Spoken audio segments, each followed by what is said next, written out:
stiff arms of crap out of Drake Kirkpatrick right there. Going down again, and it's Q. Glenn Williams. Fighting through contact, fighting through offensive line, being double teamed, multiple moves stacked into one, just a play of pure domination. This is actual film, this is actual football talk. It's a football show, we're supposed to talk football, not storylines.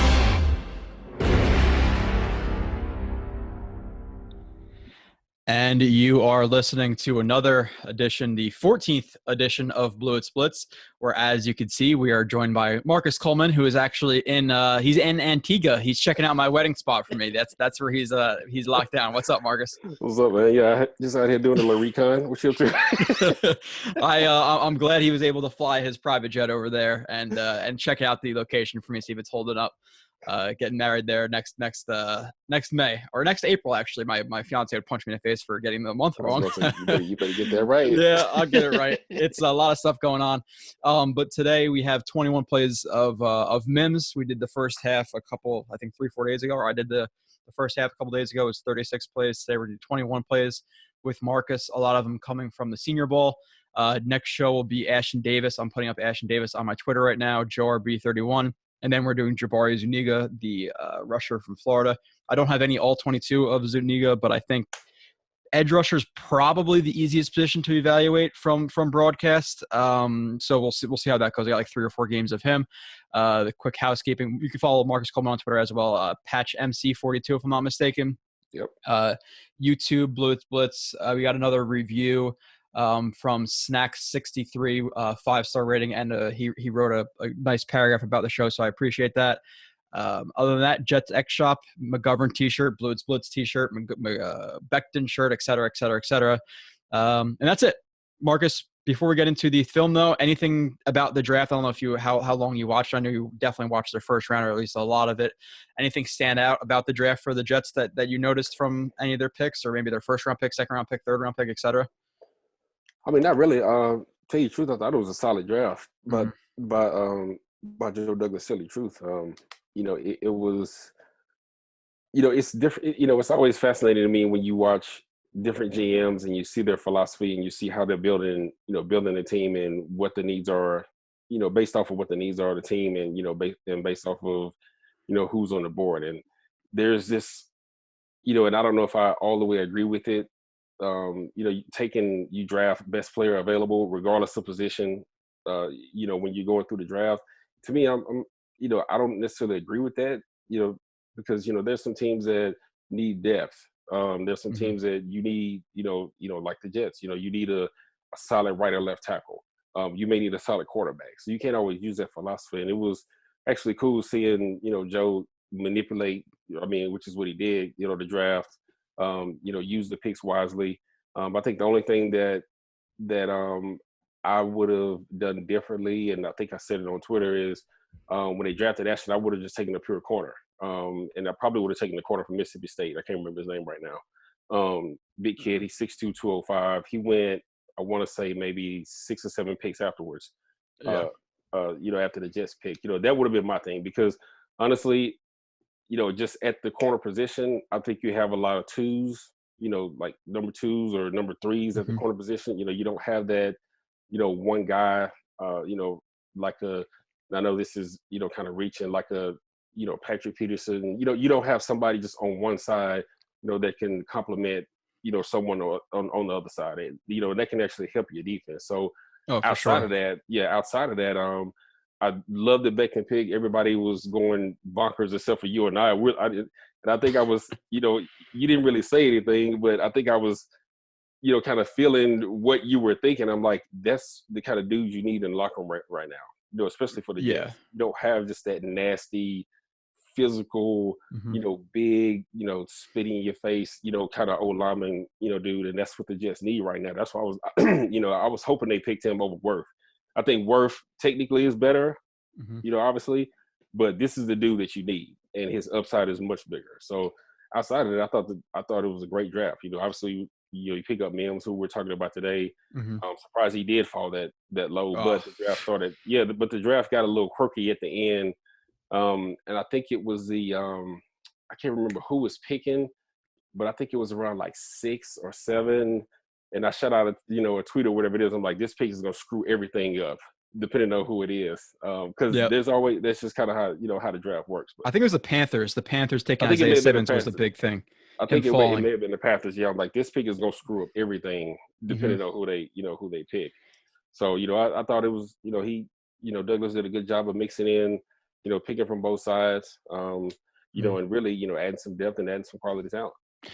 Yeah, as soon as they took Simmons, I knew that one of the two tackles in Wirfs or Becton were going to be there at 11. I was pretty pumped. And like you said, I had Wirfs ranked higher as an overall prospect, but in terms of what you're talking about, like that nasty offensive lineman that the Jets need, I think that Becton fills that. And I also have said this before the draft. I have plenty of freaking audio out there. I think he has the highest ceiling of these guys just because of how massive he is. Yep. So pairing him with Cameron Clark too from Charlotte in the 5th round, I think 4th or 5th round, a guy who's going to be like a developmental guard, going into the next level. Another nasty guy. You watch this game versus Clemson. He was ripping up Clemson the entire game. So I like that. And most of the other picks, I talked about it last week, I like them. Maybe you change out Perrine for McFarland, but maybe they feel that Perrine is more of the all-around back who can come in and step in right away, being that number 2, where maybe McFarland needs some development. And you talk about Davis. I think the Davis pick was, okay, they're going to run more big nickel, big dime this year, and then next year they're not going to pay Marcus Mix. I think he's going to be 28 years old, pay Jamal Adams, and have a young roaming cover one deep middle type safety. So I agree with wanting a corner, though, too. I think, honestly, you can nitpick a little bit of things like, okay, maybe Morgan was too early for them in the 4th round. Right. Maybe you wanted another receiver, which is my one big gripe with the draft. I wanted one more receiver out of it.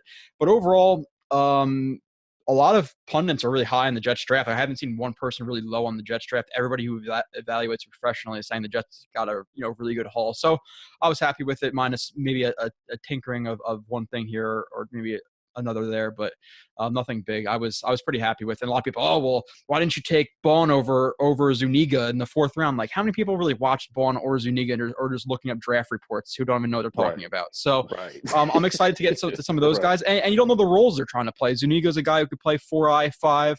He could stand up a little bit, where Bond is more of like a Kyle Van Noy do-it-all type, but not really great at any one thing. So maybe they're looking for a true rusher, So people go crazy with that stuff. They address a lot of positions they need. Punter in the 6th round. Listen, if he's a top 5, top 10 punter, it's worth it. Punters mean something. They do. No and doubt. 6th round picks you're taking a swing for the fences, but a lot of times you're not going to hit that. Where a punter, if you could, I'm sure obviously you played in the NFL, just those 5 yards per punter or pinning a guy, pinning a team inside the 10-yard line instead of, okay, well, he doesn't have the accuracy, now they're at the 20. That stuff matters throughout a game, so I'm fine with that pick too. I like the Jets draft, but anything else surprising in the draft in general for you? Like, I know in the 1st round some things were surprising. I think Andrew Thomas going in the first tackle was a little bit surprising to me. Yeah. Some of the picks later in the draft. I forget what team took a linebacker. Oh, the Seahawks took some linebacker that I didn't really know too much instead of taking Queen. There's a bunch of things. Terrell in the 1st round, but did anything stick out to you that was kind of shocking? Nah, I mean I wouldn't say, and I actually was thinking about the Seattle pick, but Seattle, the way that they operate, they're always looking for dudes for like unknown cats like that. That's just kind of how they operate. They're not necessarily going with the I guess the famous choice or the trendy choice or whatever it is. Yeah. Even though everybody else was surprised, and I wasn't, that Ruggs went first before Judy and Lamb. And I was telling, there was a buddy of mine that does a sports talk show here, and I was going on, right after, I guess that Sunday would have been the day after the 1st round was over with or whatever it is. The next day, he had a show. I told him on like Thursday, I'm like, dude, he's going first. He's like, really? You think over CD? And I'm like, dude, he's going first. I'm telling you. And it's not because, he's the better of the group or whatever it is, but people are enamored with flash. He's got, huge big play capability, and the dude can basically fly, so regardless of what the scouts say about his route running, they feel like, well, this is the coach's job to teach him. They're enamored with his speed. Like, he was going to go first, so everybody else was surprised by that. I really was surprised that Terrell went as high as he did. But the pick that I was definitely surprised with, the kid from Florida, Henderson? CJ Henderson. Yeah. I was like, dude, at 9, like I like him, but I was like, Mm-hmm. But I mean, we're talking about Jacksonville here, so and you take that how you want, Jack. If there are any Jacksonville fans listening to this, you take that how how you want. The last couple of years, I don't think there's many, maybe. yeah, but So, I'm just saying that they've been a little dysfunctional. hmm Basically they're having a fire sale and trying to rebuild. But that would actually surprise me. I thought he may go like end of the first, second or something like that. I didn't think he was a top 10 pick. I wouldn't go with that. And also was surprised that as many people skipped over Isaiah Simmons as they did. Tell you the truth. yeah. That was actually kind of surprising as well. But everything else was kind of par for the course. The way that it fell. I thought Ken Law was actually a good pick. Um, the other, I guess, trade that everybody's talking about is Jordan Love, Yeah. from Utah State, which hmm I like him, but I kind of don't like him. I mean, he's at Utah State, and I mean, I get it, but and I know yes, you have to, where Aaron Rodgers is in his career right now, it's time to start grooming another dude. Like I get that. I don't know if I would have traded up in the first round to go get, that guy. It's kind of was the only beef that I had with it. Not that they picked the quarterback. It's just, okay, you traded up to get this dude. Like he was going to be there anyway. Yeah, To be honest, especially after Rodgers was just talking about on the sports radio talk show that it would be nice if the Packers took a skill position to help him in the first round, and they're kind of like, okay, we're going to trade up to take your replacement in a couple of years. And Rodgers hasn't been known to be the most helping, loving type of good guy from all reports throughout his career. So I don't know how that's going to go. yeah, We'll yeah, see. I don't either. Yeah, I agree. But So I think the Raiders too. I didn't like the Raiders draft in terms of like we both like Judy a lot. And from what I've seen from their offense, they're more of like a horizontal spacing type offense. I'm not sure how he's going to fit, and maybe it's a lot of yak, but Judy would be great in that offense. So I didn't love that pick. And right, also, I think is what his name, Arnett or whatever, Arnett, the yeah, corner. yeah, That was a reach at that point in the draft. But then again, maybe he works out and then I'm eating crow, So it is what it is. But there was definitely a couple of surprising picks. I'm happy with how it fell for the Jets, getting through those first couple of picks. And like I said, not seeing tackles go. The Jets needed tackle. Obviously the skill positions guys they're flashy and you like to see, Judy break big plays and run crisp routes and make these catches and stuff like that. But you need an offensive line to be, for Sam Darnold even to be able to get the ball there. So they needed to do it. They needed to get back in. He's been working out with Duke Manyweather. He's going to drop to 355 for the season, hopefully. So yeah. it was an exciting pick. It was something they needed to do.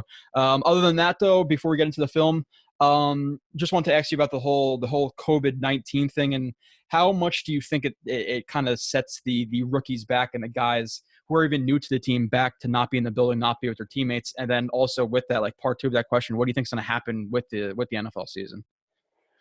Well, I mean, honestly, it does it sets the guys back a little bit just because you don't get that on the field teaching aspect. And the in the classroom stuff is easy, especially the way that like we're doing now with Yeah. Zoom, and you can have virtual classes and things like that. That part's easy. And everybody can be able to communicate in that way. But um, missing the actual on the field teaching, seeing, for example, if you're on defense, seeing the run fits, seeing Mm-hmm. the formation, offensively, seeing the window, especially if you're a rookie, wide out or QB or whatever it is. You don't get the opportunity to actually see how small those windows look now and how fast everything moves, as opposed to, as it does in college. So that's the part they're going to miss. You're going to miss getting a chance to get acclimated to the speed of the game, how fast everything is getting installed, how fast everything has to be in regards to timing, where you have to line up, your angles, things like that. That's really the huge, the biggest part that's going to be missed. It's not learning the playbook, or talking to your coach. You're going to miss the on the field stuff. Um, and listen, the season's going to happen. Um, and I'm not going to go into my conspiracy theory stuff about what the government does and like it. Just know that the season's going to happen. It's probably going to happen on time. I've only seen one thing that said, there's a very small chance that there won't be a season, which means, okay, we'll just throw this out here just to like keep you, kind of on edge and make you think about it. But the season's going to happen. They already released their preseason schedule. You got May, June, July, and August. And everybody's, most states are starting to reopen and everything, business wise is starting to get back on hand. The only thing that they'll have to do is figure out, if they decide to have like any OTAs or anything like that, how to manage that and how does that look, from a logistics standpoint. But by the time preseason comes around, or I should say training camp comes around and preseason comes around, I think everything will be almost full go. The only thing that won't happen this year, I think, is you won't be able to go to training camp, like fans usually get to do. Mm-hmm. They're not gonna do that. I do know that unless something changes, from what I was told, last week. But they're not gonna have any fans in training camp. Everything's gonna be isolated in that regard. But preseason and all of those things, it'll happen and all of that will start up. So, no fret. Everybody don't fret. Everybody just relax. I wonder, so because football's gonna happen. I will, as long as it happens, I'm fine. And maybe they even push it back. Maybe, okay, instead of starting training camp in June or whatever, they start it in July, and then the start of the season's in October. Like, that could happen. Yeah. I don't know if there's gonna be fans in the stadium, and that'll suck because tailgating's the best. Which I will get Marcus Coleman to a tailgate in either, whether it be in Texas or if he ever flies down or flies up or over, whatever it is, I'm getting you at one. They are a blast with the bus we bring, but if we have to miss it for a season, it is what it is. It's life, as long as there's football, I can watch and break down. I'll get over the tailgate. I'll tailgate at my house. I'll go to my friend's house with his bus and drink there and watch the game in his driveway. I don't care. I'll figure out a way to get over it. But let's get into the Mims film. Like I said, the big chunk of the show is going to be the Senior Bowl, where he dominated. Well, he definitely can make improvements in his route running and things like that. A lot of that came from the beginning of the season. I think he improved on it going into the Senior Bowl. A lot of what I saw, Marcus, and I don't know if we're going to see this a lot this show. I don't really know all the 21 plays I'm going to bring up. I don't remember them in order. I'm not Einstein. A lot of his problem with his route breaks was the fact that he would kind of lunge into his break step, where he wouldn't really throw his foot down. He would lunge into it, so his body was going forward instead of him throwing his body down, and he kind of lean out of his breaks. And not commit his eyes to his breaks, where he'd already be looking out of it too soon and make it a little bit rounded. And also, from what I saw in his releases, he wouldn't be ready to defeat the hands, and he was kind of too simple in his releases, where he wouldn't really create false steps or manipulate the hips, and the guys would be able to crowd his route breaks and get over top of him. I'm not sure how much we're going to see that in this episode. Like I said, I don't remember every single rep I'm going to show, but overall, I think he improved the Senior Bowl. And this is the time where you need to play really well. Like, this is where all the GMs, the coaches, the scouts are going to come and see you. And I think he played, overall pretty well. Again, there's some things he could improve on overall that we're going to see. But he showed his physical dominance, and the comparison I made to him, and we're going to watch more film for you to see, Marcus. I'm not sure how much exactly you watched of him. I compare him to like an AJ Green type, maybe a little bit more physical than AJ Green plays, but 4.39 speed, 6'3", 207, like the same exact size. AJ Green's a little bit more physical than people realize he is. A really good route runner. So that's the kind of guy I compare him to. And a lot of the reps you're going to see is, okay, well, this isn't legal, but it is, because you see DeAndre Hopkins do it all the time. The receivers, as you know, Marcus, playing corner, even in your day, they get away with a lot more than cornerbacks do. So I like that he has right here. He has an altered release where you can see him slowing up a little bit, and it kind of freezes the corner. It gets a little bit high. Burst to the outside. The corner flips his hips to stay over top. Mims places his arm onto the shoulder, the elbow, uses a push by, snaps back to the ball, makes the catch. What are you seeing from this rep that you either dislike or that you like?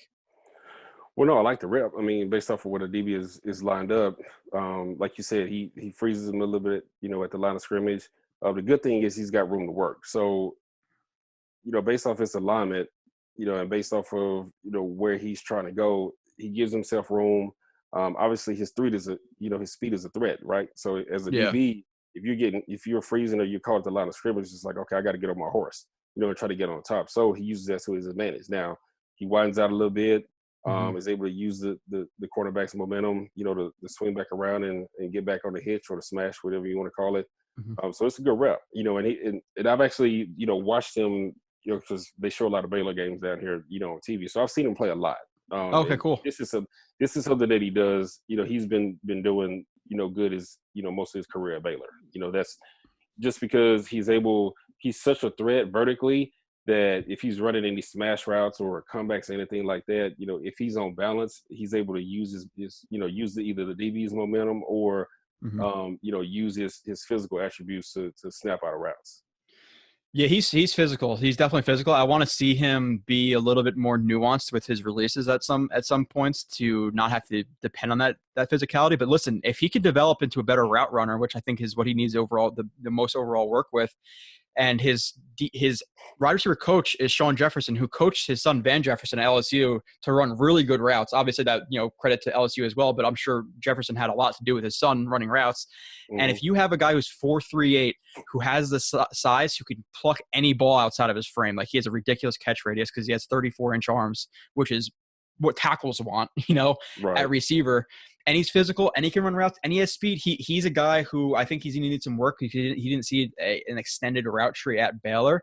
But if he could put it all together, he's a guy who could be a true X receiver with development. So watching this rep, I labeled this as he's getting even off of this is the easiest thing to call it. He gets even, just feet coming even at the snap, allowing for two-way go, threatening two ways. You're reading the DB. Is he soft shoe? Is he gonna back off? Is he gonna press me aggressively? Releases to the outside. The one thing that I noticed with him in terms of some of his routes, where he does tend to bow his routes out pretty far. Yep. And he will get squeezed to the sideline more in the NFL. Here, I think he bows it out a little bit too far, but I like that he works vertically back to get or back kind of inside to get to the bottom of the numbers right there to stack that guy a little bit. Throws that Bam type step where he's like an exaggerated break step, elbow jam, throwing it back, head nod, and gets back out to the outside to make that catch. Anything you're seeing from here, Marcus? Yeah, no, I mean, he's actually, for somebody as fast as he is, he does a pretty decent job of coming out of his breaks. I will say that. Most guys that fast, they don't understand how to use their speed. And they're trying to run 4.39. They're trying to run a comeback at 4.39, which you can't do. You got to understand how you use your speed. Yeah, and like you said, the only thing I would like to see him do is on that release, he's going to have to be a little bit tighter, than he is, than he is here. And obviously, if he does that, getting a little bit tighter, he actually probably gives himself a better chance to sack the DB if he's running a different route, obviously, but just not bow it out as much. You want to, minimize as much, I guess the wasted feet, false steps as you can. And if you're bowing out, you're creating, 2 or 3 extra steps that you probably don't need. I mean, but outside of that, just, staying a little bit lower, not exposing his chest, at the, initially, from the start, when he's making, getting even. I just noticed that he was a little high. I mean, he's 6'3", so that's natural. But, with him, those are the little things that he's going to have to work on, and we're going to see that throughout the film. It's going to be, some of the smaller detail stuff that he's going to have to fix, in order to get better. Yeah, I'm going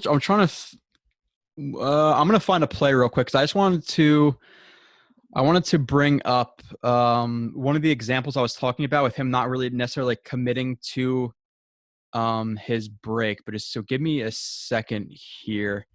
But like I said, he kind of, and I said it was something that was really exciting for me to watch because he is a guy, like you said, with his size at 6'3", and he's a high waist and long legs. He gets out of his breaks really, really well.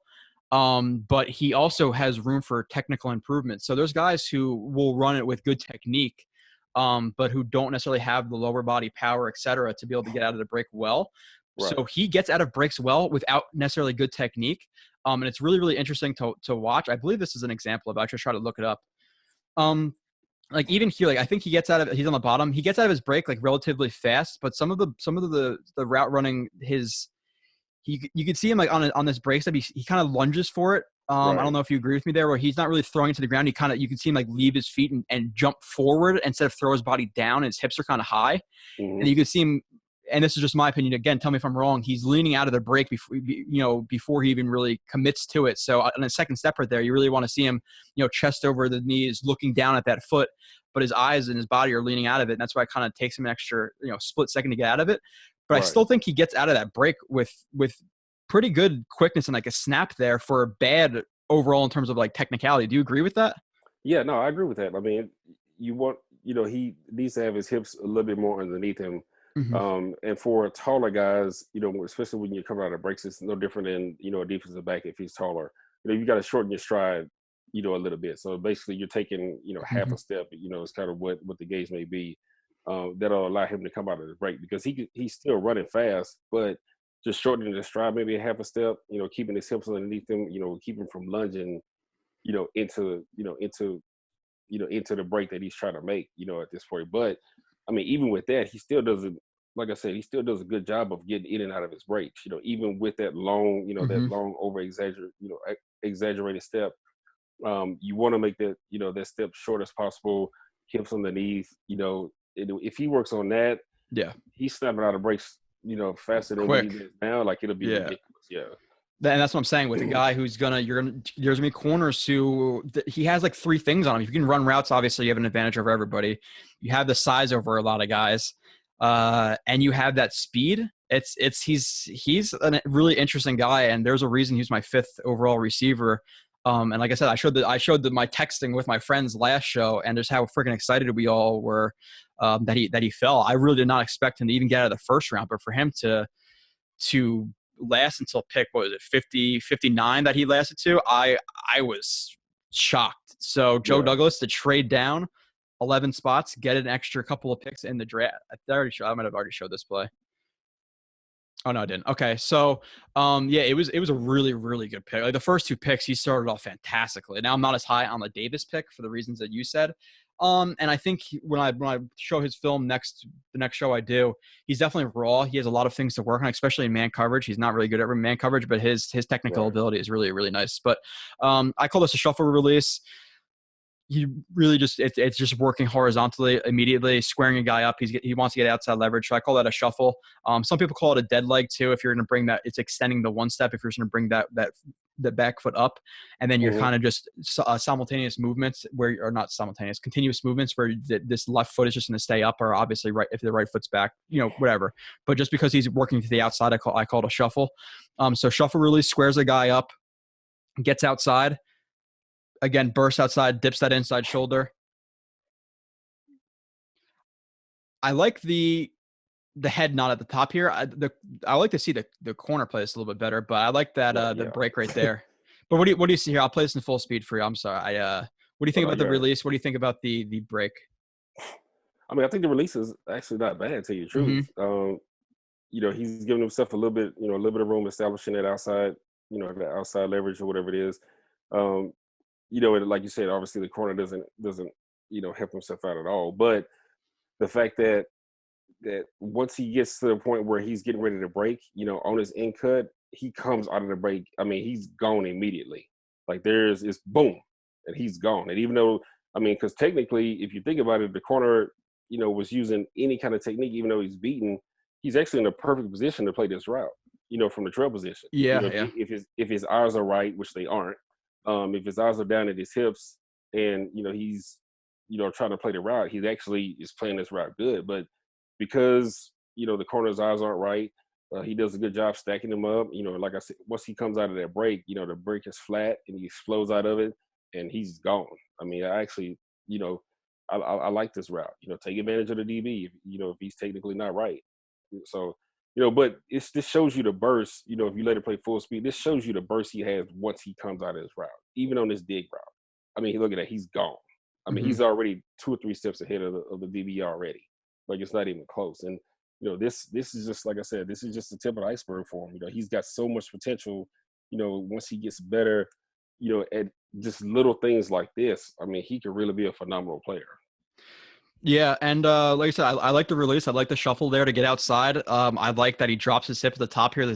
People call it the stacked bam step. It's like another exaggerating step. Can't see the elbow jam right here, but the head fake outside, exaggerating step outside. And that's what Right. gets the corner to kind of freeze up and think he's going outside and burst inside again for 6'3". Really, really impressive. And Yeah. if he could round out or not round out his routes, you don't want to round out routes, but kind of round out his technique and get better at his technique overall, I think he could be an X, like I said. So again, coming off the ball, corner has inside leverage, Mm-hmm. another shuffle type release, runs his feet, foot fire, whatever you want to call it. and the corner is going to not really react. He's pretty flat-footed here. Mims is Yeah. going to burst inside, and again, that speed threat gets the corner to open up his hips. Yep. Opens up his hips, plan hard off the left, clubs the inside shoulder, gets by, holds vertical. Again, another solid break, and then the quarterback overthrows it. But here, I'll play this in full speed so you can see it. But what are your thoughts on this one? Again, a lot of physicality in his routes, which paired with his size and speed is pretty rare, I think. Yeah, no, I definitely I love the way that he uses he knows he's a big guy, he's got the long arms and he uses that. I like that a lot. If we're nitpicking here, the only thing that I would like to see is just initially when he's making that break coming back, that step not be as long, maybe, just a little bit shorter right here. Right, So this step right here. Yeah, that foot's pretty far outside of his frame. Yeah, just bring it in maybe like a half a step, and obviously you want to see that more like here. Yeah. So when he's throwing the guy, when he's throwing the DB by, he can get back across his face even quicker. There's some dead time right here. Yeah, exactly. That's So, and I know, like I said, we're nitpicking here, but that's why we're here. But other than that, that's really the only thing that I would like to see. Initially. So, shorten that stride a little bit, be able to cross the DB's face, a lot faster. And so now, working into the route, he would be, by shortening that step there, he puts himself that half a step that we're talking about farther ahead. To tell you the truth, once he crosses his face, let it go all the way through. I just want to make sure that I'm seeing. Oh, hold on. There you go. Yeah, and coming out of this route, I would like to see it be a little flatter. See, he rounds it off a little bit. Let's see why once he going into the initial break. See that those two again. It looks like to me like he lunges. His problem with the top of his routes and his route breaks for me is he lunges a little bit into it. I really see more power generated from that step. He's kind of throwing his body into the break. Like, I think he's like thinking about his breaks too much and how he wants to do it. Just do it, because when you're throwing your body forward, it's going to be hard to break out outside. So that's what I'm seeing there. And like you said with this, that was a good point too, because anybody try to put your foot out that wide and then move the opposite way. You're not going to be able to do it. You want to see your foot more under your frame right there. So you want to see that a little bit more where you want to see a little bit outside just to be able to burst. But when it's too far outside, it's literally a game of centimeters. Like people say it's a game of inches, it's centimeters. And this might not matter against whoever he's playing against right here, but it will in the NFL. So I think those are both good points on both the break inside and the break back outside. I don't know who his corner is, but he has really good athleticism on that speed turn right there to get back outside. He's twitchy, that guy, but I don't know who that was. But there's definitely some things he could work on, and there's some people who are saying, who might be over exaggerating how bad he is at routes. I think he's okay, but there's definitely work he could do. Undoubtedly, there's reps where it looked like he dominated guys, but I brought it up last show where if this was the NFL, he wouldn't be able to do it because NFL guys would be able to crowd the route, to play him in trail like they should, to press him towards the sideline, whatever it may be. Again, like there's some plays like this one that might be teetering a little bit on illegal. Again, the corner's playing like, I would say pretty much heads up. There's not much with the release here. And this is where I would see, like, I would like to see him do a little bit more here where he kind of just gets even again, breaks outside. There's not really too much with it where in the NFL, a good defensive back, in my opinion here, stays square, shuffles over top, gets his hands on. This route might be shut down. But this doesn't happen here. He's able to crowd him a little bit. And then you're going to see Mims just literally just push off, snap back to the ball and make the catch. So what are you seeing from this one? Yeah, he doesn't give him a lot at the line. The DB is actually, he's not all the way square, but he does do a good job of, staying, square for the most part. That's why Mims can't really get away from him. And that's the thing that he's going to have to work on. He's got to have, because in every route that we've seen, obviously in Evolving versus press, it's been the same route. It's been the same release. It's either been the horizontal release or, but it's been some form of getting even, moving the DB horizontally, and then him working into the route. He's got to have, some counters, off of this. This can't be his only release, especially, getting at this level. And, because he's, the defensive back is actually technically good, he doesn't get, much separation from him. The only thing that he's obviously able to do is he's bigger than the DB and he's a lot stronger. He uses the momentum. Obviously, it's illegal, to push off. But he's at the line of scrimmage. He's gonna have to have some counter moves in order to win. Yeah, something I brought up last show, Marcus, was we saw, like, I saw some like foot fires and short strides and things like that. At least how I label them as releases, but he didn't do it enough. It's like a lot of you said, like the shuffle releases and the get evens. There wasn't too much to it. So like there's a lot of times where, like I said, he has simple releases. He's not really manipulating the guy, not really forcing false steps. And like you said, his DB is able to stay over top. And this is maybe it gets called in the NFL, maybe it doesn't. But I think if the ref had his eyes in the right place, this would get called. So yeah, there's again some sort of improvement he can make. Let's see the next one. The one thing I do like about him, and I noticed it a lot in these reps, is a lot of these reps he's finishing his reps, which is important to me to watch, because there's a lot of guys who catch the ball and then they stop running. I like how he's finishing his reps. That's something I did want to bring up. right. And there's a lot, you're going to see this in this play too, and I'll play it again. Again, pretty simple release. He gets even. He wipes the hands. I like how he wipes the hands right there. He's ready for those hands. The thing I like the most about this is the end of it, where again maybe you'd like to see him sack him a little bit more here, not just continue outside. You like to see him get on top of him, but you can see that left hand come out, and he pushes off, kind of he either pushes off or he kind of pulls the jersey down to. He pulls him down a little bit to slow down the DB's momentum. And the one thing that was good about his film was showing late hands. I like the late hands that he shows. What was it? And I don't know if you agree with me here about the late hands.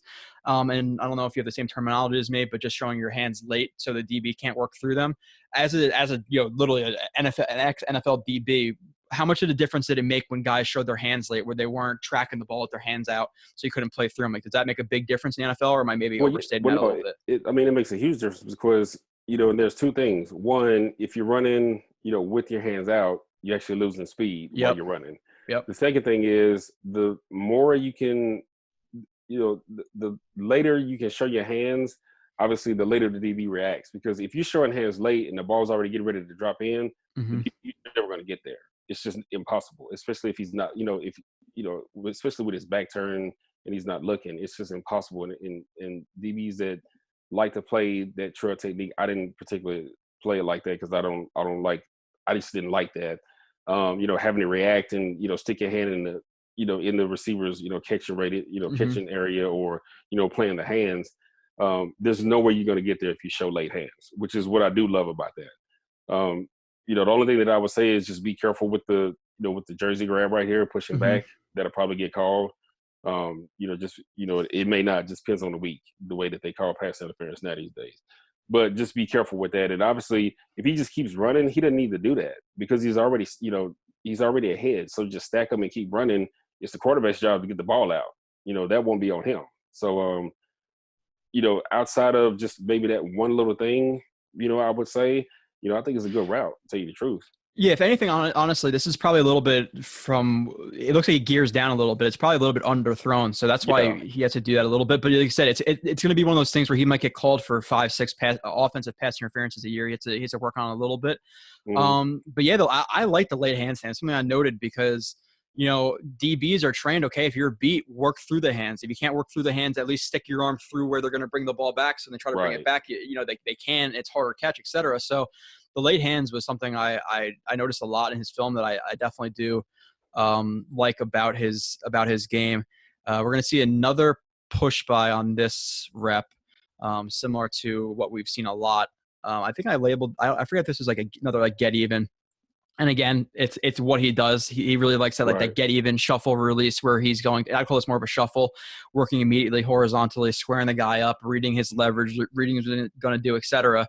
But he does. It's not really like, again, it works here, but in the NFL, does this work? I don't necessarily know because he's not really doing much to this guy. Like this guy is able to stay over top, and if he was square and didn't angle off right away, maybe he could stay on top of it a little bit better. But he stayed over top, relatively well. But he uses another like club push by, breaks back to the ball. You'd like to see him obviously catches cleanly, but I do like the concentration to bring this in. But what do you think about this route versus press DB? Yeah, I mean, like I said, I mean, he needs a counter. I thought the push. I mean, just because he's so strong, you can see the strength. Obviously, when the DB's opening up, he pushes Mm-hmm. him, so hard on the turnback. He gets the DB leaning. I just like to see him snap out of that break a little more. There's some Okay. dead time. Once he does, push off, kind of right here, he's kind of hopping back. He's not exploding back into the break. If you look at it right there, so Yep. he's just kind of like it's like he's easing into it, instead of snapping back and going to attack the ball. Mm-hmm. And obviously, yeah, catch it clean. But other than that, that's it. So, and that's what we're talking about. Those things he has to work on. Coming in and out of the breaks. And with him, it's going to be shortening the stride just because he's so big and he's so tall, and understanding how to use his speed. When doing that is the thing. Yeah. This is another similar one. It's a lot of the same type of stuff from the Senior Bowl. Foot fire, runs his feet really quickly. You like to see him defeat that hand, those hands a little bit cleaner, I would say, because he bows it out a little bit. Yeah, because you could see like his hand, like at least from what I've known and what I've researched, I played football. I played at high school level. It's not anything. I've really taught myself by looking up stuff. Your aiming point for a lot of these swipes and chops is really the elbow, because it gives yourself more. You're controlling the center of the arm. That's at least what I've learned. So I think his hand's a little bit high right there, and he bows it out. Yep. Again, the DB, I like how he works back vertically, though, after he bows it out a little bit. Another, like, club ducks underneath the hand. So he clubs him, gets underneath that hand, and breaks back outside and catches the ball. Then he's going to finish the rep again. So what are you seeing from this release, Marcus? Yeah, same thing. Obviously, you want to knock the hands down. And both of these guys are doing it. They're touching each other, but they're basically just kind of laying their hands on each other. Nobody's being forceful either with the jam or, in Mims' case, with knocking it down. Mm-hmm. But like you said, he works back vertical, which I do agree that's actually a great attribute to have, even though he's bowing out, or bowing in a little bit. Yeah. He tries to get back vertically immediately. Would just like to see him stick that break, a little flatter. And part of that is because he's bowing, so now the whole route ends up being rounded off, just because of the way that he's bowing. That and, shortening the steps a little bit, coming back. There's that long step again. And he actually kind of hops into that one, to tell you the truth, when he's crossing the DB's face. You see that right there? Instead of just boom, boom, and exploding underneath, Mm-hmm. he kind of hopped into it and then got into the break. You want the footwork to be a little cleaner. And the break to be a little bit flatter, when doing that. Yeah, and it was something, again, that I noted. I don't think it's a lack of power or anything like that, or his kind of his stature limits. I don't think it's that his stature limits him. I think it's technicality. So it's something, again, that he didn't have to do a lot of different routes at Baylor. And again, I'm confident with his wide receiver coach that he will be able to clean this stuff up, because I think he's shown the ability to do it on certain reps. This is what I call it. This is just a bump cut. Like he's just working into guy, throwing him backwards, and then cutting in on the slant. That's what I call a bump cut. And I think there's a little bit more leniency in that 5-yard contact window for the DB to touch him. Again, this might get called in the NFL. It might not. It depends on who your reffing staff is that week. Bump cuts him. One of the things that I noticed too, and again, I think this is something important to notice, and we're being nitpicky or pointing out little things. I think that's what people want. I don't think you should be, because a lot of people, I'm not kidding, I'll see it on Twitter. Oh, physical route, nice catch, and then that's their the extent of it, and they get 1,000 retweets, which I think is crazy. The one thing that I do like about his game as well is he really shows good hands in terms of catching the ball. He does have some focus drops. Last year was actually lower than both Judy and Lamb. It was a little bit overstated, but I like his technique with his hands. You always see his hands tighter to the ball. You see a lot of guys who will clap it or come wide, and you want to see it more of like I said, like that diamond. You want to see more of the initial contact with the ball being the fingertips, and then it could roll into the hands. You don't want to see it, hands where your fingertips aren't extended to the ball, because then it's a lot of, it bounces off your palms. I like how his hands are always tight and he catches the nose of the ball. He doesn't catch the middle of the ball or the backside of the ball. Right. If you get contacted after you catch the ball like that, it's going to drop more. So I like how he catches the tip of the ball. Nice tuck here, and then run. What else are you seeing or anything to add to that? No, I mean, honestly, I mean, this is nitpicking. You'd like to see not to see the false step. Say he starts with, I guess he's with the right foot up, but he brings it back slightly and then starts Yes. again.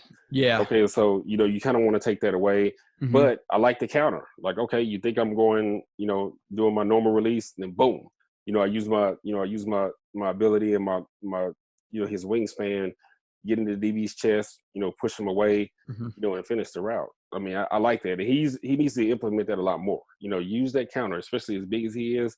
Use that as one of your, as one of his counters, in the route. And I do agree. And he displayed this, the whole time that I've, his career, while I was watching him, he does a good job of catching the point, is what, wide receiver coaches, teach. You want to catch the point of the ball. So that's why when you see him, he's got good sized hands, they're always tight, making that diamond, kind of shape that you're looking for, because, your focus is, you're looking at the point of the ball, and that's what you want to catch. So he actually does a really good job of doing that. And I like the way that he snatches the ball on all of his catches. He doesn't just kind of ease into it. Like, he goes and attacks the ball. Yeah. Bring it in. Yeah. It's definitely something I think worth noting, because again, if you catch the midpoint of that ball, that's when it squirts through your hands. That's when, if you don't have a strong grip on it, DBs like yourself, Marcus, who are you're a bigger, stronger guy.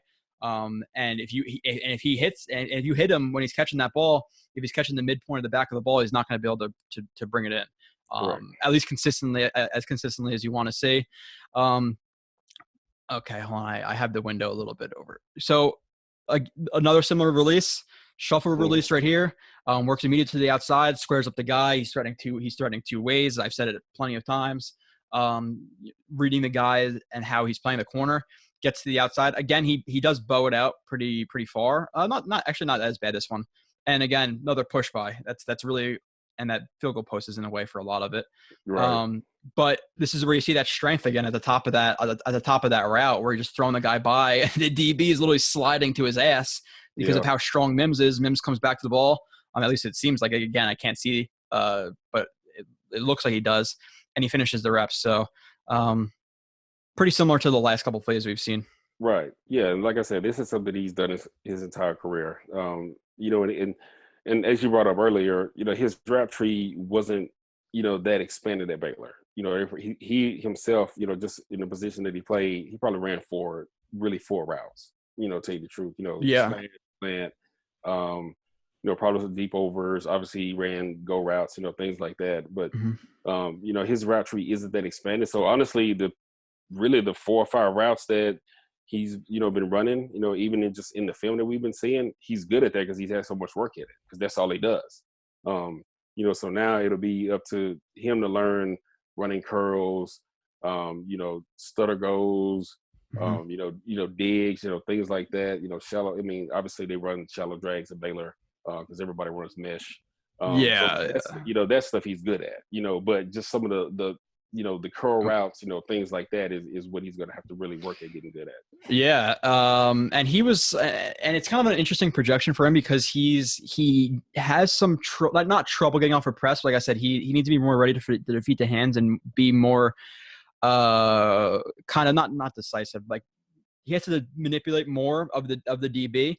But I feel like a Z, I feel like he's not necessarily a Z either, because it's a little bit more like layered concepts with Zs, where an X is like backside isolated. So it's gonna be interesting to see where they play him, because he can run those posts like an X does, but he also might be pressed more as an X. So that's gonna be interesting to see where they do play him, because Perryman is I think an X type guy too, speed to take it over the top, but I think he can also fit into Z just because he has more experience running routes. Because like you said, like, fades, slants, post, nines, crossers, but like there wasn't a lot of like the diverse stuff you see in the NFL, like double moves and like a Colorado out or a whip route or jerk route. Like, there's not a lot of stuff that he was asked to do. So it's gonna be interesting to see where they play him.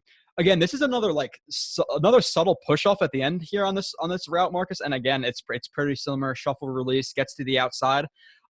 He works back inside to stack them, which I like. And I don't think this gets called. This was really subtle. Yeah, they're not. But a little push off. Like, maybe if I'm slowing it down, it doesn't look. Makes it look a little bit more kind of dramatic, I guess, whatever. But that was pretty subtle. I like that push off again as he tracks the ball and fades to the outside. One-handed catch, obviously. Would you like to see him try to bring this in with two hands? I mean, no, just catch it. I don't care. All right. No, I mean, no. As long as he catches it, based off, and the ball's in a good spot. It's hot outside. Which is where you want it. Mm-hmm. But like you said, no, I don't care how he catches it. As long as he catches it, and especially in this position, he's fine. But I definitely do like the push off, the subtle push off. They're not going to call that because in real time, it looks like he's just running normally. Exactly. Wingspan, he really looks like he's just kind of running. And you don't, unless you're really looking for the push off, most refs aren't going to see that. Yeah, there's no. I think that doesn't get. I don't think that gets called. That's not getting called at all. And I think that's good. He does a good job. He doesn't extend the arm. It's still bent. Within his frame. So that's why I said it looks like he's still running. Yeah, and he does a good job adjusting to the ball. Yeah, and I don't care how he catches it.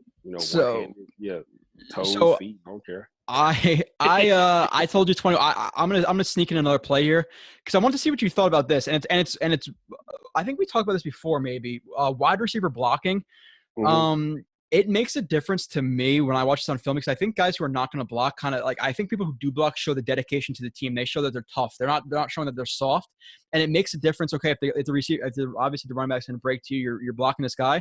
But something that I like that he does, and I brought up last show, people are probably laughing and whatever.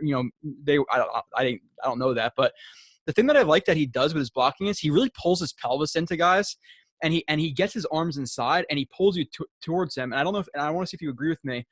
A lot of receivers, they'll extend, but they won't pull their pelvis in, and it leads to a lot of holding calls. So I was saying it last week that when you're pulling them in tight, the refs don't see as much of the dramatic, ripping of the arms back and forth, which shows holding, the jersey tugging, and he pulls his pelvis in again to reduce that area that he has to cover, and he kind of lets him pull him in tighter because obviously, I think I compared it last week, okay, try to hold a gallon of milk with your arms extended, or try to hold a gallon of milk tight to your body. You can hold a gallon of milk tighter to your body. So, what do you see from this play? Do you agree it's really important to pull them in tight, pull your pelvis in, et cetera? And what do you think it means for a wide receiver to block? What does that show you about that receiver?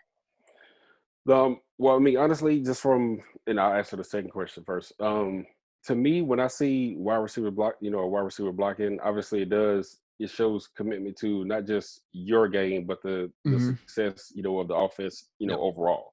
And I was fortunate enough to, Keyshawn and Wayne Corbett blocked all the damn time. I mean, literally, I'm talking about they had just as many pancakes as old linemen did.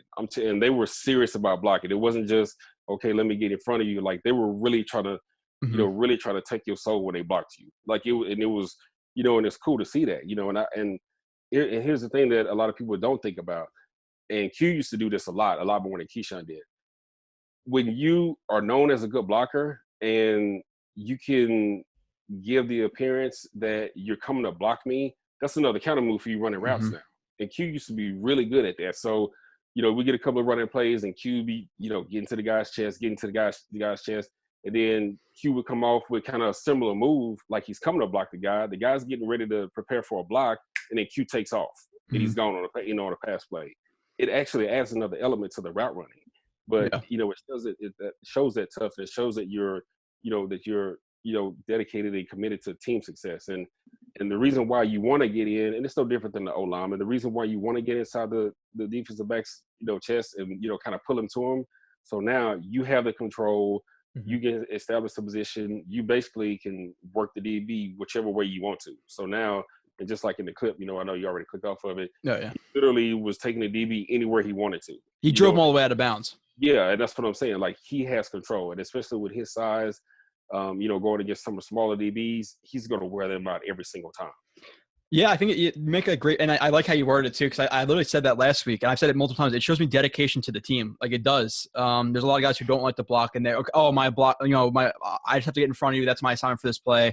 I don't care. But I think, and I'm sure you agree with this, when you were a veteran and you weren't so young anymore, seeing receivers who would come in and block as rookies and stuff, I'm sure you respected them a little bit more too. So yeah. I think it earns him points with his team. And it legitimately does help. So let's see this play. This is where I talk about sometimes I would like to see him be a little bit more ready for the hands. You see him especially when a guy is like really up close and pressed. There's some times where he's kind of doing a lot with his feet, but his hands aren't ready, and you can see it get caught in the chest right here, and it really obviously kind of jolts him backwards. So I like to see him more ready for the hands there. I do like how he bends it back into him, pushes off of like the ribs right there, and breaks inside. There's a clear hold right here. I don't know if that'd get called either. You have to have good eyes to see that. Yeah. In full speed, obviously. But again, I like the end right here. Again, really, pretty tight hands. They could be maybe a little bit more tight, but still relatively tight. Catches the nose of the ball, tucks it in away from the DB where he feels the DB, and I believe he finishes the rep here too. I like how he's always finishing reps. So yeah, I do too. Well, and this is just one of the little things he's going to have to work on, especially if he's going to do that, get even split release. He's got to be prepared to, get charged up, because a lot of DBs at this level, especially the good ones that are studying, they're going to attack him immediately once they see that. That's just what they're going to do. So the DB from, I think that's Iowa. I mean, the plan is good. Go ahead and attack him. The only thing that he didn't do was he didn't move his feet, and keep going. You got that step and he locked himself out, and he didn't continue to move backwards or whatever. But Mims has got to be, prepared, to get charged up, because he's going to get that. But the difference between a lot of these, a lot of the NFL DBs is they're going to stay square once, they attack him. So they'll still be, over the top of him and in front of him a little bit. So he's got to be, he's got to prepare for that, and just be, like you said, have his hands ready. You can't have your hands on your knees, against the guy in press. You got to have your hands up in front of you. It's almost like boxing. You got to be ready to throw a counter once you take whatever punch you take. So, but those are little things that he's got to get better at and work on. No, I don't know what it is. I don't know if I'm just being like an asshole, but what is it about like NFL, college? I don't know if it's the DB coach. I don't know what it is, but why do so many college players play with their hands basically tied behind their back? They open up immediately in press. Like if you're not going to get your hands on in press, then just play 7 to 9 yards off of them and read the quarterback's drop. Like at least do something. But why are a lot of guys they back up, don't get their hands on, and open up right away? Like I see it from all the college DB, like most of them. I would say it's really frustrating to watch that. So when he did face the guys who would get their hands on him, he would struggle a little bit because he wasn't ready for those hands. He didn't manipulate the hips and the feet as much as he should have. But again, there's been enough flashes. It's not like he's never done it. So, again, pretty similar right here, and a little bit of like that false step that you were talking about. You like to see him drive right off the ball, but okay, he's trying to get inside, whatever. Bends it back into him. This is an interesting break for me, because he's bending inside where he wants to go. And then he works into that blind spot with the head fake. Again, probably too far outside of his frame. I think you would agree with that. Yep. And then works back up. Now, the quarterback could hit him, obviously, pretty easily, and he throws a bad ball. But what do you see from this rep? It was interesting that he gets inside to fake back outside to get back inside, again, on this rep. Yeah, no. I mean, tell you the truth, I don't know. I mean, I understand the thinking. I mean, you want to show opposite of what you're trying to do. The problem here is that because the DB opened up inside already and he threw him inside, he almost took him right to where he wanted to go. Yeah. So that's kind of where, and he had a plan, and that's fine. Sometimes, the plan isn't always perfect, but, that's, what happens, to be honest with you. It's more of just because of what the DB's reaction was, and him throwing him inside, kind of led to that. Because the DB didn't have an opportunity to flip back outside. Usually if he throws, inside, obviously most people, if the DB is on balance, he may, try to speed turn or, have an opportunity to flip his hips and get back outside, and he can work back inside. But since the DB just stayed there, it looks like he didn't really do anything, so that was more just the reaction of the DB, but I like the plan though, to be honest with you. Yeah, he does create that false step, obviously, like right there with the DB flipping back outside. But right, and honestly, listen, like it might have not been perfect, but if the quarterback leads him like he should, then it's a touchdown. Yes, touchdown, yeah. Right. So you can.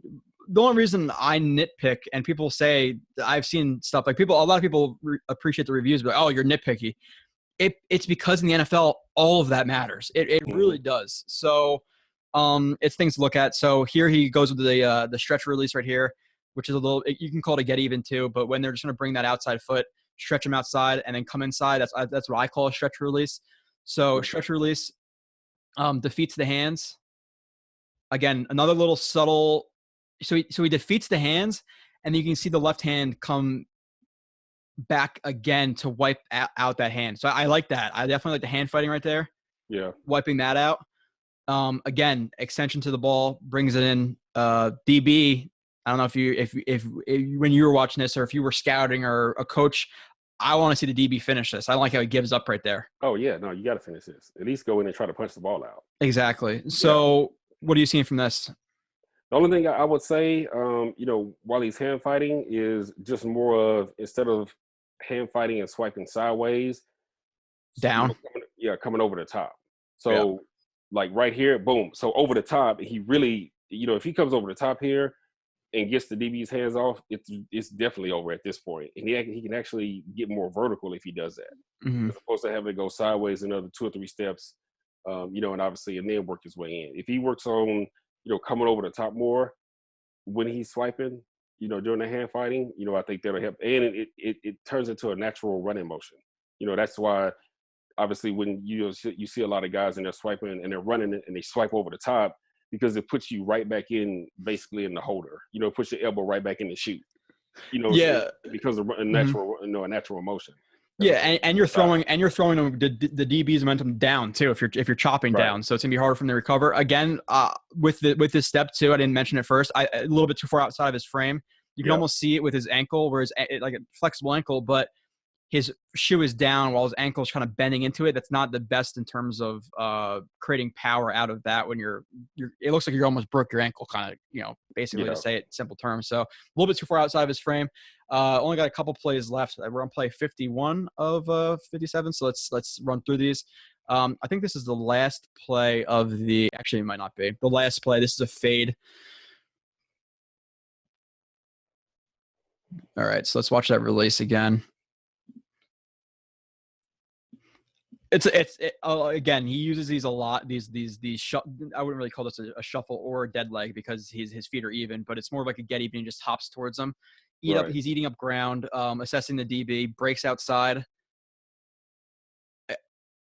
I think you'd bring this up again. It kind of applies, even though it's a different route. You'd like to see him probably defeat the hands downwards and chop down instead of how he is right there.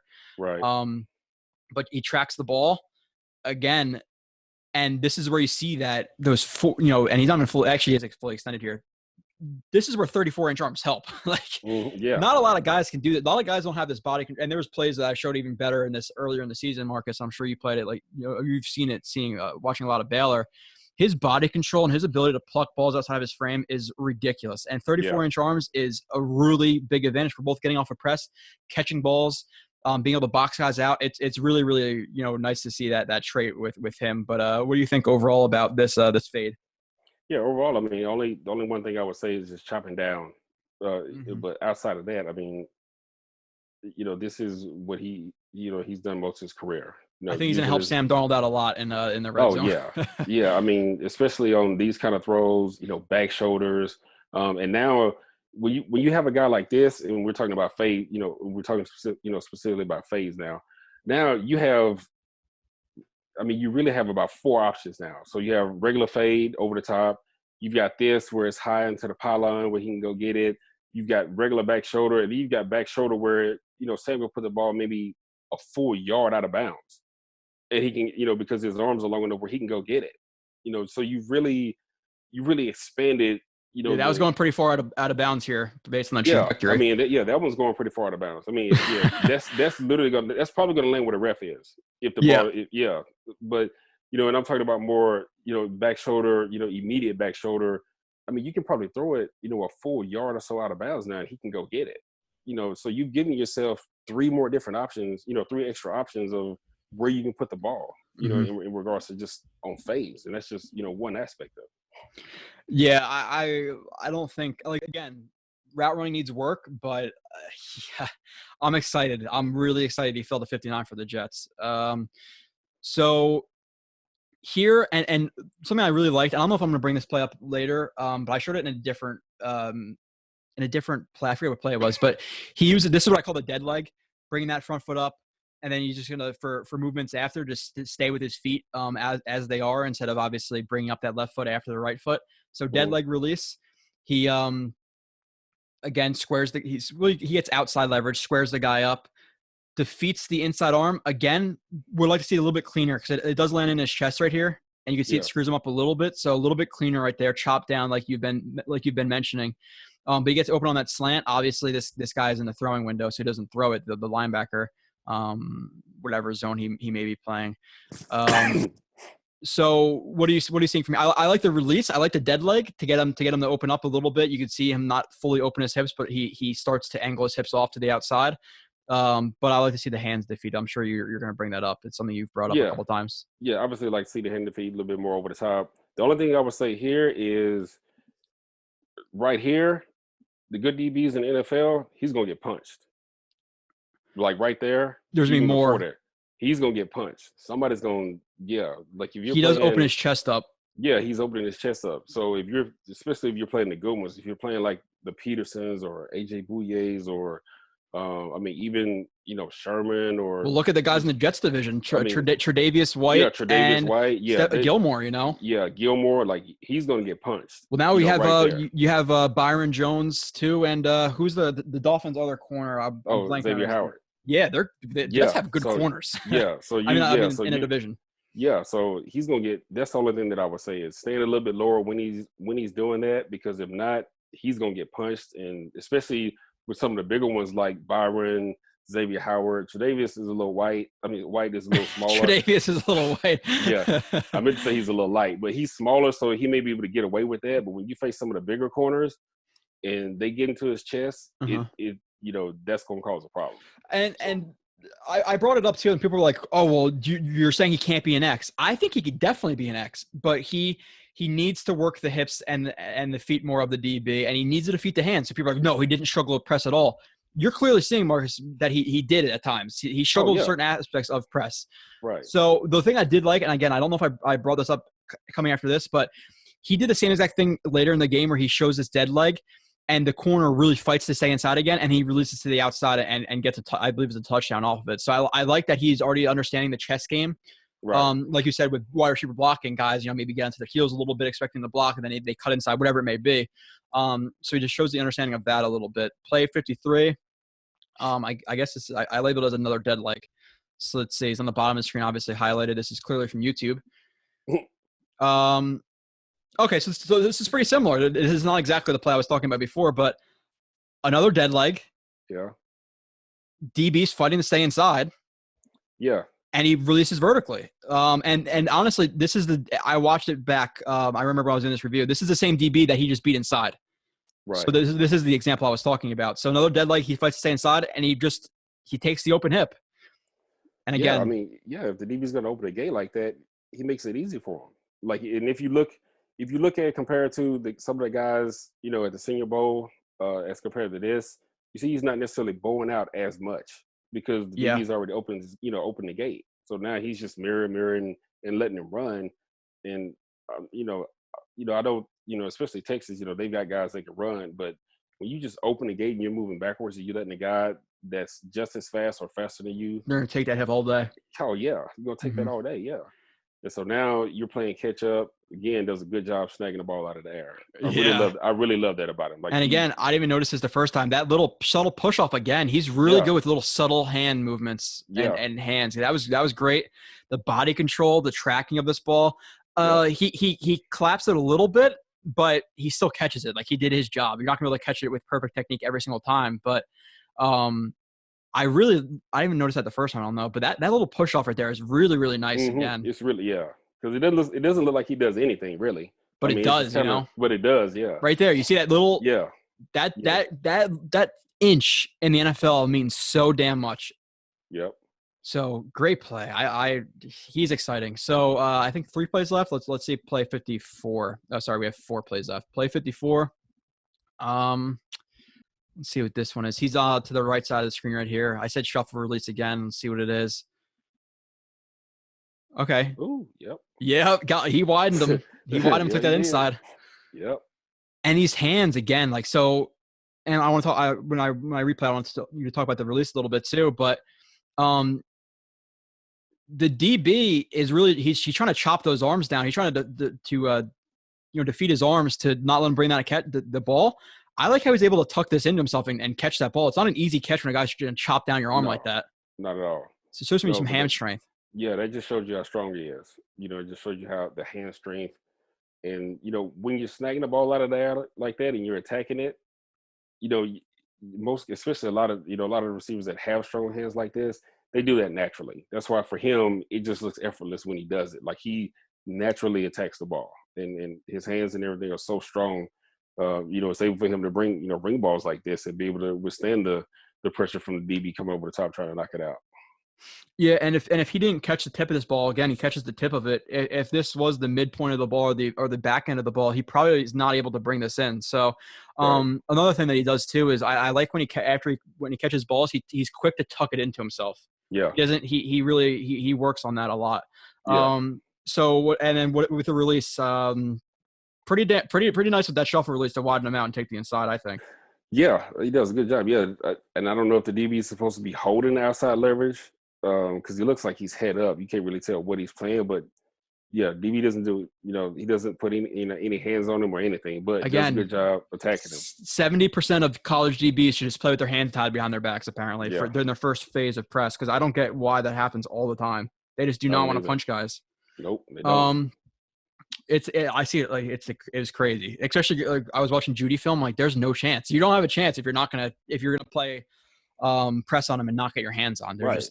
and if you open your hips, like either they're gonna take that hip and run vertical, or they're gonna fake that they're taking that hip and then break back underneath you because your hips are already opened. Exactly. So there you go. Pretty similar play.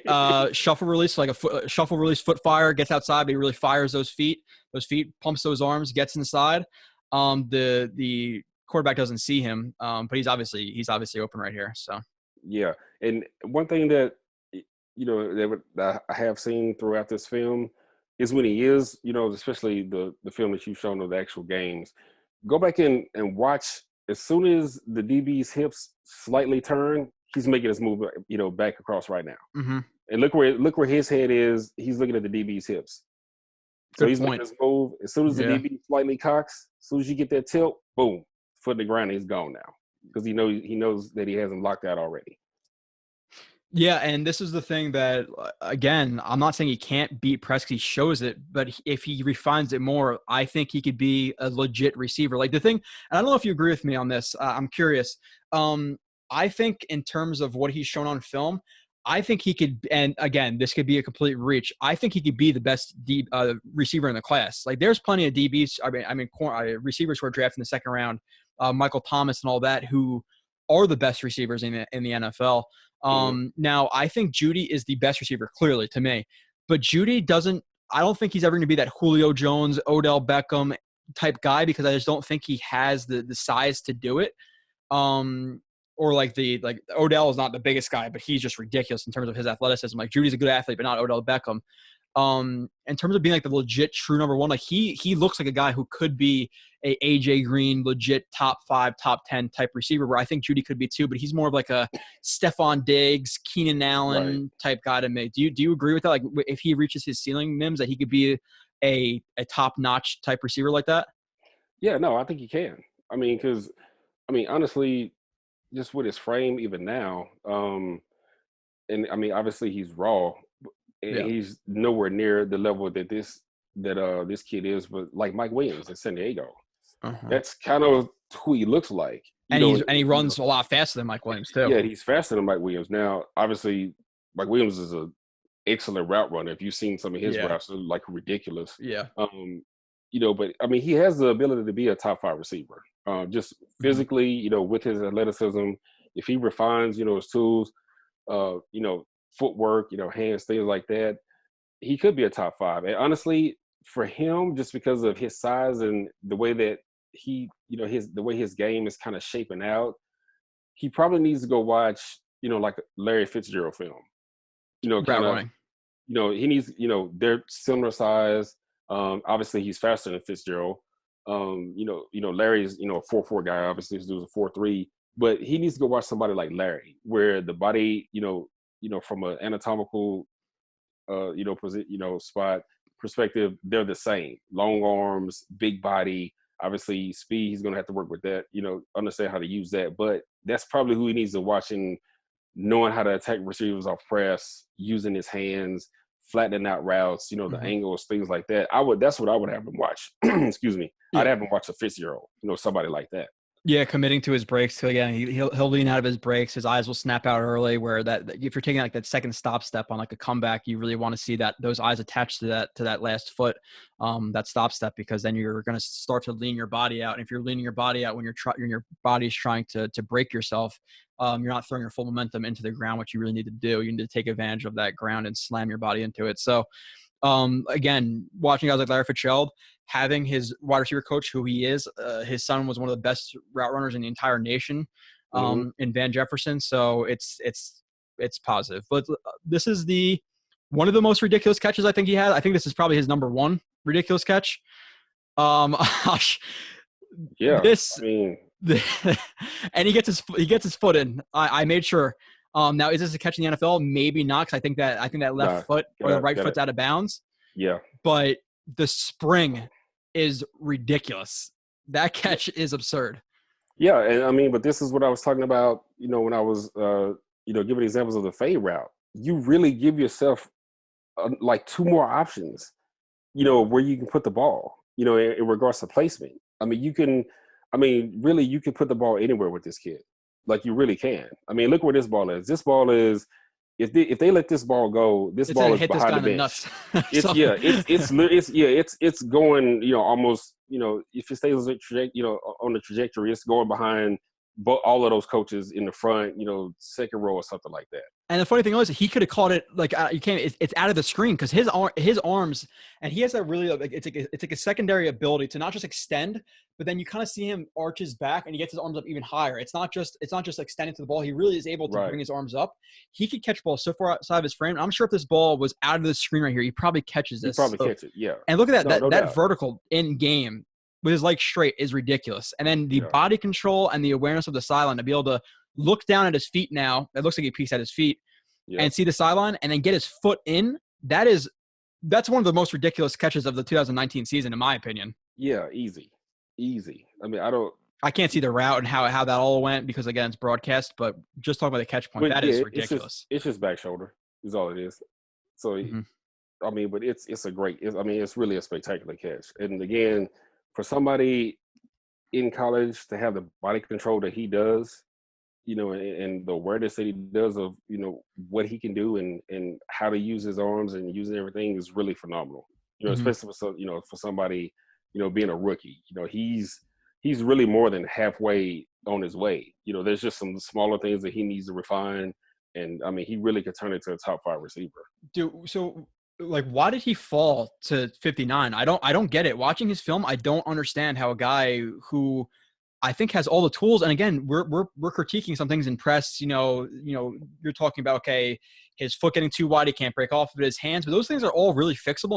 It's not like he doesn't show the ability to do that on some reps. So I don't know why he fell. I don't know why guys like Van Jefferson were picked over him. I don't know why guys like, I think KJ Hamler, obviously, yeah, there's offensive fit. What do they want? They want a slot guy. Okay, maybe there's a better slot guy than Mims, but I don't get how he fell to the end of round 2. I get it was a good wide receiver class, but I don't get it. Yeah, I don't either, to be honest with you. Everybody has their favorites. It's just kind of the thing. And, it just depends on, what teams are looking for in regards to like route running and things like that. And even that doesn't make sense sometimes, just like the point you brought up earlier about Oakland. I don't know if Ruggs fit, just because he's such a vertical threat, Oakland runs a more, horizontal, West Coast game. Yeah. Where's he going to fit, kind of deal. So, it's really just, that's the thing about the draft. You never know what, the scouts are thinking, what they're looking for specifically. And then the head coach could, really just because they like a guy, get up on the table and stand up and, this is the guy that I want, kind of deal, regardless of if he's there or not. There are a lot of things that go into it. So honestly, Mims couldn't have done anything, but just be Mims, tell you the truth. But, sometimes that's just how it works out in the draft. And everybody's, like I said, everybody has their favorites. And, but fortunately for the Jets, he fell. Because I thought he was better than what's the kid's Chenault. Yeah, I want to bring His up the name. receivers. So you have Marcus, you have Henry Ruggs, you have Jerry Jeudy, you have CeeDee Lamb, you have Rager, Justin Jefferson, Brandon Ayuk, T Higgins. I don't like him nearly as much as I like Mims. You have Michael Pittman, you have Laviska Shenault, you have KJ Hamler, you have Chase Claypool from Pitt, which I don't get at all. Again, Van Jefferson, we're all picked over him. I like guys like T Higgins, like he's not nearly the physical specimen that Mims was. Like it's really confusing. Even Pittman is like a big, like he can box you out type guy, but in terms of athletic ability, I don't think he's nearly close. So yeah, I don't get how he wasn't a first round pick. Yeah, I don't either. And I like T Higgins. I don't like him. I like Mims better. Obviously, I do like Mims better than Pittman. Liked him better than Chenault. I guess the one that I would probably be on the fence about would be Jalen. I like Rager a lot too. Yeah, but I mean I like Jay. Not just because I know his dad, but I truly just like Jalen as a receiver. I play. He's 5'11", but he plays like he's 6'2", and he's a really good route runner. He really does. Yeah, he truly does. Yeah, but with a lot of these other receivers, I don't know. I mean, obviously Ruggs, Jeudy, CeeDee Lamb, Mims. I think they were all kind of together. Rager. I think they were kind of all. I thought they were all, kind of the cream of the, the top 6 or top 7. And then everybody else was kind of after that was my opinion. I thought I thought it was obviously those big 3. And I think Justin Jefferson, Rager, and Mims were the next, that tier 2, but really good. But like I said, and like you said, I think he has the ability to be a top 5 type receiver because even more than the top 3 guys, because I don't know if Ruggs is ever going to be a true number 1. Like the speed guy's never really the true number 1. You don't really see that a lot. Like right. Deshaun Jackson's maybe the closest example of that in recent memory. Tyreek Hill, I guess, too. But Tyreek Hill's a hard projection. Like he's a unicorn sometimes. And overall, whatever. But Jeudy, I see more of like a Stephon Diggs type, which is great. Like that's fantastic. And then you have CeeDee Lamb, he's a good athlete, but he's not the athlete or the size that Mims was. Like and we talked about it when we did the show, I believe last time was Lamb. 4'5", whatever. That's not a big deal. But he's 6'1" or 6'2", 195, where Mims is bigger than him. And a lot of people compare him to DeAndre Hopkins. Hopkins is, again, not huge, but he's bigger than Lamb is. Let's do this last play right here. He's on the top of the screen. And it looks like he's running like a slant or just like a skinny post. It's even hard to tell. Right. Maybe bending inside. I don't know the coverage. I don't know what the coverage is. I don't know if it was like a bender type. But whatever. I think again, you probably see him defeat the hands better here at the top of that break. Yeah, because he's kind of just leaning into it. Let's see, maybe chop that down. What I wanted to show here was, and one of the reasons that people are saying, oh well, he can't be an X. Oh well, he didn't run. And this is the 2 biggest things with stats, in my opinion, that are problems, Marcus. And I'm sure you appreciate this as a player. Is there's so many underlying things that go on with an NFL game, within a college game, that stats are kind of, I think stats are garbage. Like one of his stats, and just watch the rest of this play. He's a guy who he can get yak. Like he can change direction quickly. He can power through guys' arms tackles. Like here, like pretty good athleticism for a guy who's 6'3". And to be able to get to the 1 yard line. And ESPN stats and info and Pro Football Focus, he didn't get a lot of yak. He ran like 40,000 fade routes. How much yak can you get from a fade route? Exactly. And then people are, just stats in general. Like the easiest example of a stat that's bad. Okay, like interceptions. Okay, well, what if Sam Darnold threw a perfect ball to the guy's chest, the guy dropped it, and it got picked off?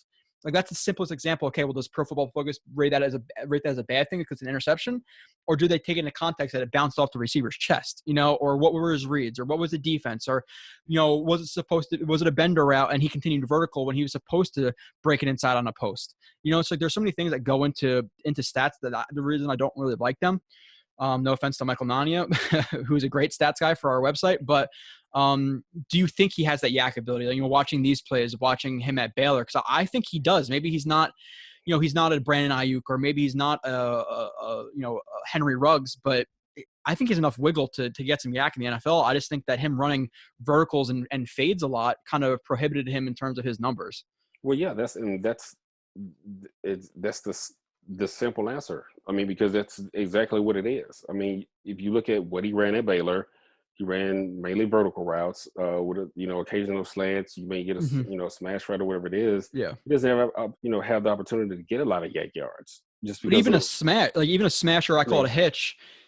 It's not like you're running in like he didn't run like he ran some like deep overs and some of those things that can get some yak, but even on a hitch, it's kind of hard to get yak on a yeah, hitch. it's hard. Yeah, I mean, there's every now and then you bust, you break free from a hitch or Yeah. a smash, but he didn't have an opportunity to do that. So, but when you look at plays like this, when he's catching skinnies or when he's had opportunity to get yak yards, he can definitely do it. He's athletic enough, he's big enough, he's powerful enough that he can do that. So, though, like I don't really look at yak stats like that, just because Mm-hmm. I'm asking, okay, well, what route was he running? What routes does he mainly run? What position does he play? I started going down this whole other trail of, okay, well, why did you say he had a lot of yak, or why doesn't he have, or why doesn't he have a lot of yak? Yeah. When talking about that, no different than with interceptions. So there's only in regards to stats, you can only rely on stats so much. I hate stats. When you're talking about a guy like this, stats are just a baseline, but they don't really tell the true. They don't really give you the true meaning of what a player is actually doing, because there are so many factors. The only like stat I would look at in terms of like, okay, where did he line up? That's the only stats I really look at. Like, okay, he was the X. Like he's always like he's isolated on the backside a lot on his plays. But like in terms of like you said, like, and there's so many more stats. Like, okay, offensive lineman. Okay, well, this guy allowed a sack. Well, was he passing off a stunt and the guy's hips weren't proper, so he was relying on his guard to pick up the stunt because he had to pick up the looper, and the guard wasn't there. So are they going to mark that as a sack for him, or was he doing his job and the guard didn't do his job? So like there's so many factors that I can't just his rating was an 86 from Pro Football. I don't care. I don't care about stats. And the yak thing is one of the dumbest things I've seen about Mims, because he didn't get the opportunity to run with the ball a lot after the catch. Or okay, well, Ayuk or Ayuk, however you say it, is a better yak guy than him. But like he was also running a lot more bubbles and a lot more smoke screens and things like that. So like it's a different offense. So how can you compare the two guys? Yeah. But with that, that's our last play. Marcus, any final thoughts on him? Like anything you want to bring up? I don't really know. I just want to give you the chance to talk about anything with Mims, or overall thoughts. Honestly, I think have him being able to fall into the Jets lap at that that point in the draft. I thought was really I thought they were really fortunate to have that.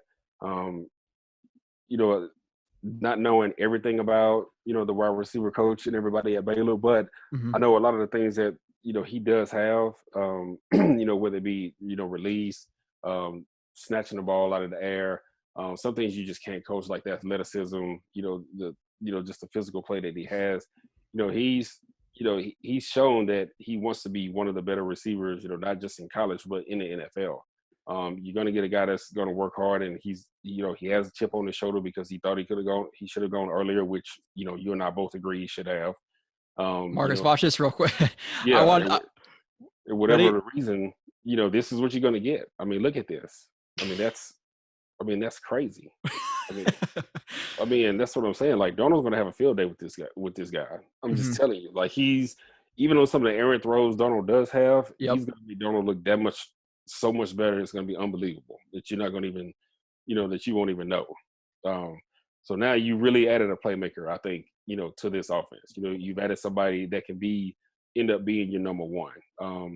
We'll have to see what, the rest of the group does, from a receiving standpoint. But having Perriman, having having a Mims, while Mims is trying to feel his way out, once practice and everything does resume, you've got somebody in Perriman that can actually help him in regards to the route running, because their body frames are similar as well. He's not as, I don't know if he's as fast as Mims is anymore, but similar body frame.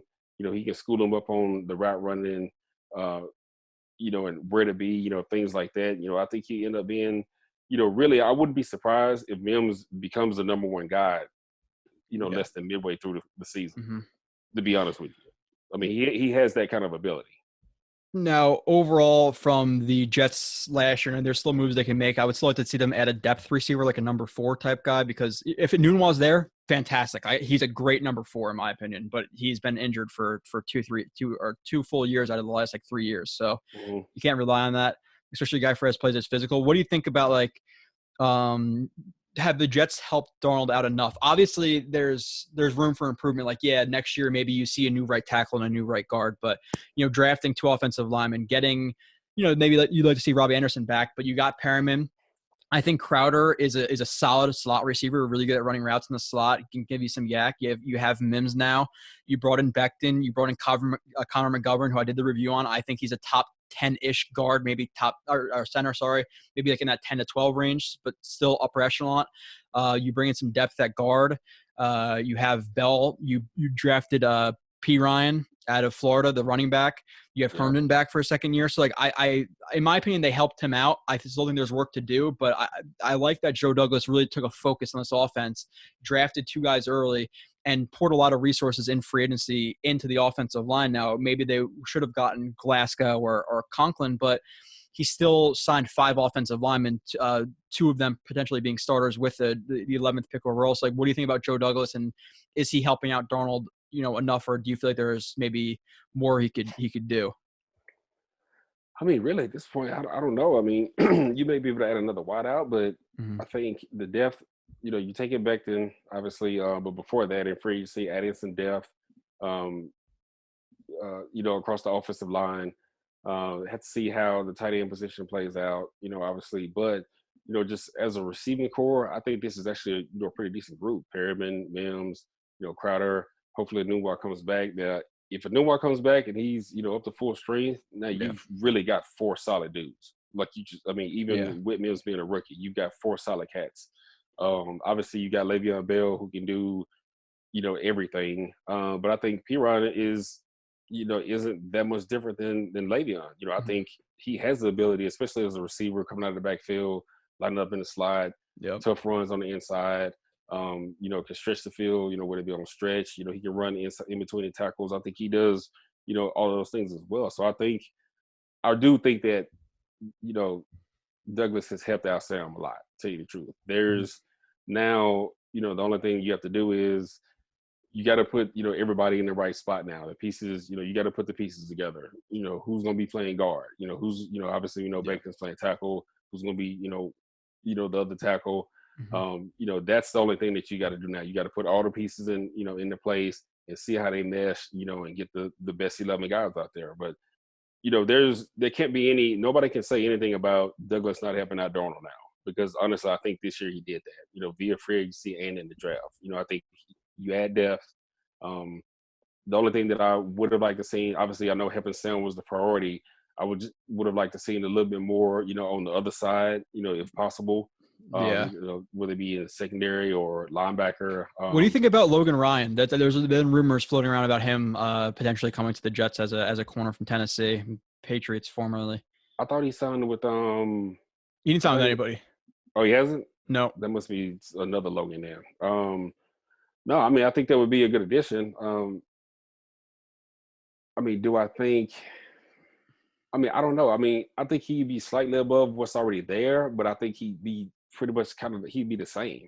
Like a bunch of number 2s. Yeah, like a bunch of number 2s, which you can get away with that. You can. You still, just the way that this game is played now, you look at every team, that's, good defensively, you've got 2 solid corners, 2 solid number 1 dudes. And, whether it be Baltimore or, the Chiefs, I think are, have, 2 solid cats. Obviously Miami, you see what they've done. So, you really, you need that, obviously New England, has always done that, but, you really do need, 2 really solid corners, and then, kind of fill in, at the nickel spot, whatever it is after that. So I really just would have like to see a little bit more help, in the back end, especially if you're going to use Jamal the way that the Jets use him, where he's more in line, in the box, on the tight end. You need some other guys that can slide in and, be a high safety, be, the nickel guy, have some versatility where you can, just tell one corner, all right, you got him by yourself, and then, play whatever you play with the other, with the other guy. So that's, we'll see how it pans out. But overall, draft-wise, I thought it was good. I thought, I think really the Jets are in a good spot. It's just a matter of getting them coached up, getting everybody on the same page, and doing everything that they can to teach these guys what they need to know so they can execute. You know, I mean, and honestly, and I'll say this now, this will be a failed year. What were the Jets record last year? 7-9. 7-9. If you don't win 9 games, 10 games this year, this is going to be a failed season. Mm-hmm. With the talent that's been accumulated just this year, adding on to what you already have. Yeah. Personally, you should win 9 or 10 games. You can't, there's no more Brady, so you can't bank on that. Mm-hmm. Obviously, Miami got better, I thought. Indy's still going to be, well, they're in the AFC South. But, Buffalo still, they got better. Yep. I really think this should be a 9-10 win season, to be honest with you. Yeah, the schedules are definitely a little bit tough, but I agree. I think a lot of people are overlooking the fact that they still have guys coming back to the team who weren't healthy last year. Like, how much does the offensive line additions help Le'Veon Bell? A lot. Right. Mosley being on the defense, he wasn't there all year. You saw him; they shut out the Bills the first 3 quarters of the season. The first 3 quarters of the first game of the season last year, he went out and they scored like 20 points in a quarter. Mm-hmm. Mosley means a lot. Like, there's a lot of stuff coming. The one thing about Douglas is I like that he's going for like the slow build, but the smart build. Like, he's not signing guys like Byron Jones for $20 million or Jadeveon Clowney for $17 million. Like, I like he's doing the slow, smart build instead of overspending like Mac did on these big splashy guys. So I like how he's building the core of the team. And something to note of the 9 draft picks that that the Jets picked, 5 of them are team captains. Like, he's going towards a lot of guys who are team captains, strong locker room guys. But final question for you. What's more important coming from a DB? What's more important on the defense in the modern NFL, cornerbacks or edge rushers? Because there's always a debate over what's more important, a really good edge rusher or number 1 shutdown corner. Ooh, I got to hit you with something. Yeah, that's actually a good question. Here's the thing. I mean, there isn't. I don't think there is one because at the end of the day, one helps the other, mm-hmm. regardless of which way it goes. And if you look throughout history in the NFL, there have been plenty of teams that have been successful with average secondary play and they're great up front. And then there have been teams where they're average up front, but they have great DBs in the back. So they're really there is no more important because they both help each other out. One complements the other.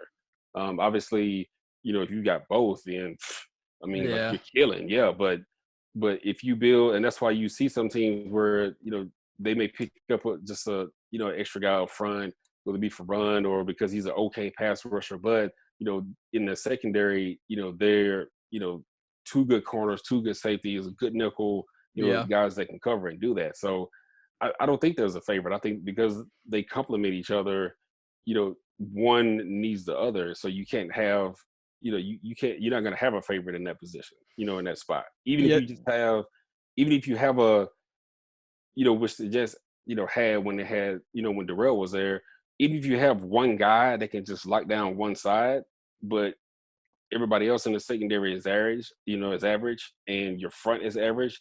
Okay, well, he's just playing the game by himself. Mm-hmm. You're really not helping yourself. So, in that regard, yes, you may be able to blitz one extra dude because, you got one guy taking away one guy, but, it doesn't really help that much, in my opinion, just having one. That's why I would rather have, 2 strong corners, whether it be a 1A, a 1B, or a guy that's a high 2, a 2A or whatever it is on the other side, 2 good safeties and a nickel, and have a good front, than anything else. So I've always been, of that opinion, just because, just all the way, going all the way back to like early 80s, maybe 70s, you can think about that.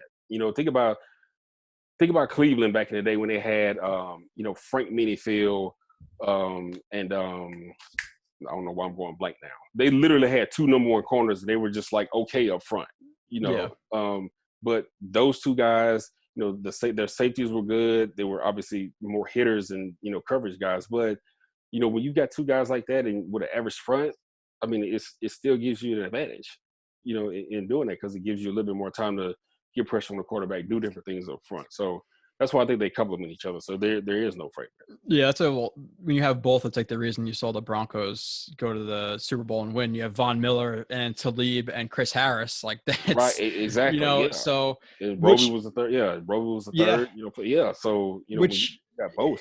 Yeah.